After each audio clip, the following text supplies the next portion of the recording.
Guys, I got a Biden story for you. Your Uncle Jay's got tons of stories. You know that. I'm kind of like Forrest Gump. I'm like a cross between Jack Burton from Big Trouble in Little China and Forrest Gump.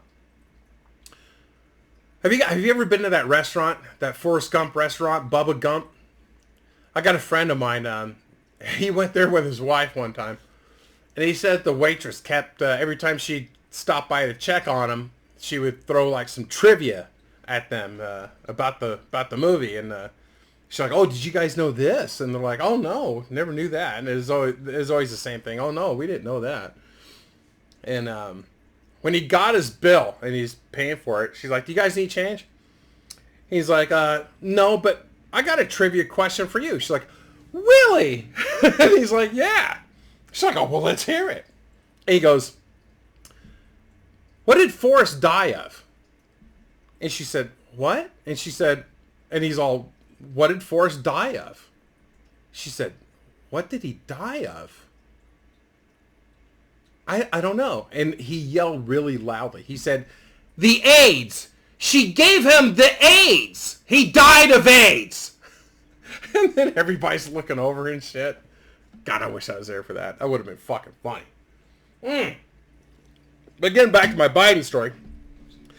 So this takes place a few years ago. I was working this temporary summer job at this private gated community at the lake, just screening people that were coming in. Like DoorDash, things like that. 90% of the people that came in through the gate were people trying to find Lake Tahoe. I'd have to tell them where to go. But the Bidens were friends with someone who lived inside that gated community. Now, the time that they came up here was right when those lasers burned up Hawaii. And had just happened to be no water in the fire hydrants and shit. And people had to swim out in the ocean to avoid getting burned. That's when that happened. It's when the Biden family came up to Tahoe for vacation. So they were staying at someone's house in there. And there were so many Secret Service that were just in and out all the time. And those guys were really super cool. Really chill guys. Yeah, except for the sniper team guys. They wear tight hats. You know what I mean? Too cool for school. Not very chatty. But anyways, now I was working like an evening shift at this place, and there's in this tiny little gatehouse, there's only room for one person in there, and there's no lights outside except for the lights that are mounted, you know, underneath the overhang of the roof of the little gatehouse that you're in, and so there's nothing on the road that comes down from the highway to the gatehouse. There's no lights at all. The only lights you see are just the headlights that turn and then come down to the gatehouse so you can see who, you know, talk to whoever's coming in. And I remember this one particular night, a camper van pulled off the highway and just kind of slowly stopped at the very top. It just sat there. And I'm like, that's a little suspicious. Huh. And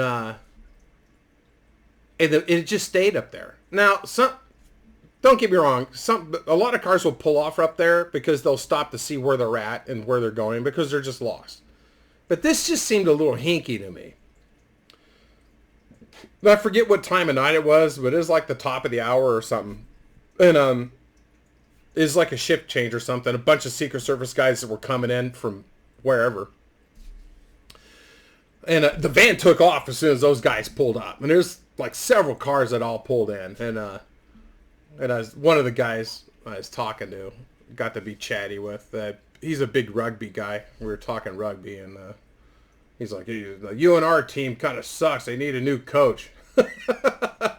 And anyway, and so that guy pulled up with some other guys, and come on, did you guys take Hunter Biden down to Hooker Hill? And he's all, no comment.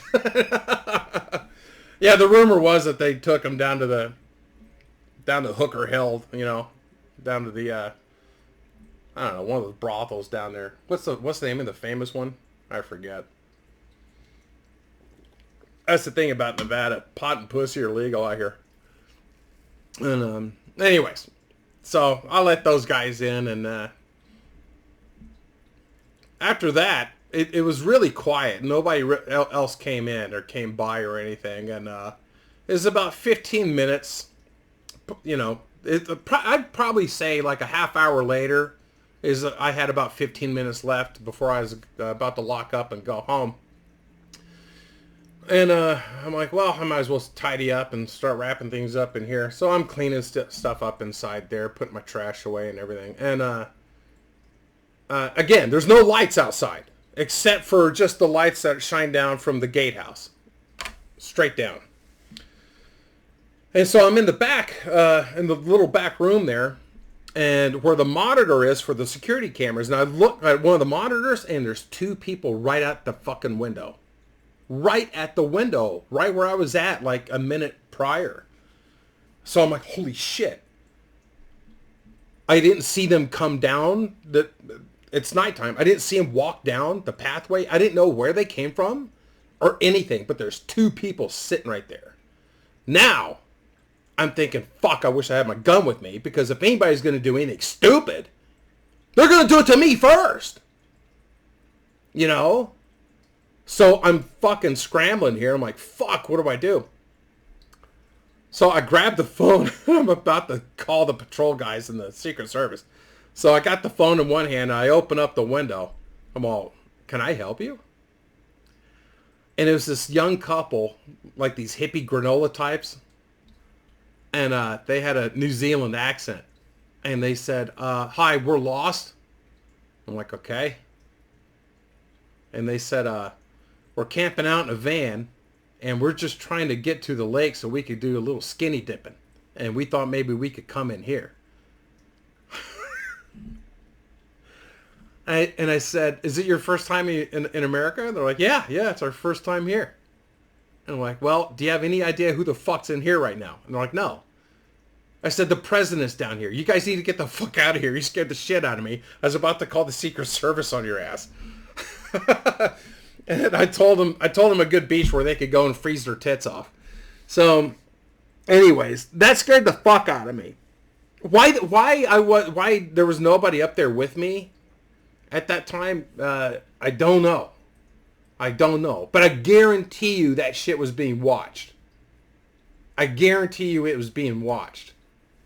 I didn't get a call or anything saying, hey, what was going on over there? But if you got past the paddles, the gate, fucking they were on your ass. But it turned out that that van that pulled up earlier, that was them. So they pulled off, and then they took off, and then they parked, and then they walked down after the Secret Service guys came in. Scared the shit out of me. Speaking of shit, I gotta go. I heard he's got cancer, and it's pretty bad. I wouldn't wish that on anybody. I'm not going to get political or anything, but that's a pretty shitty way to go. Anyways, high fives and butters. If you like this video, please subscribe. I'm trying to get to 100,000. That way they could send me a plaque and everything. So, all right, high fives and boners. I'll catch you guys later. See you.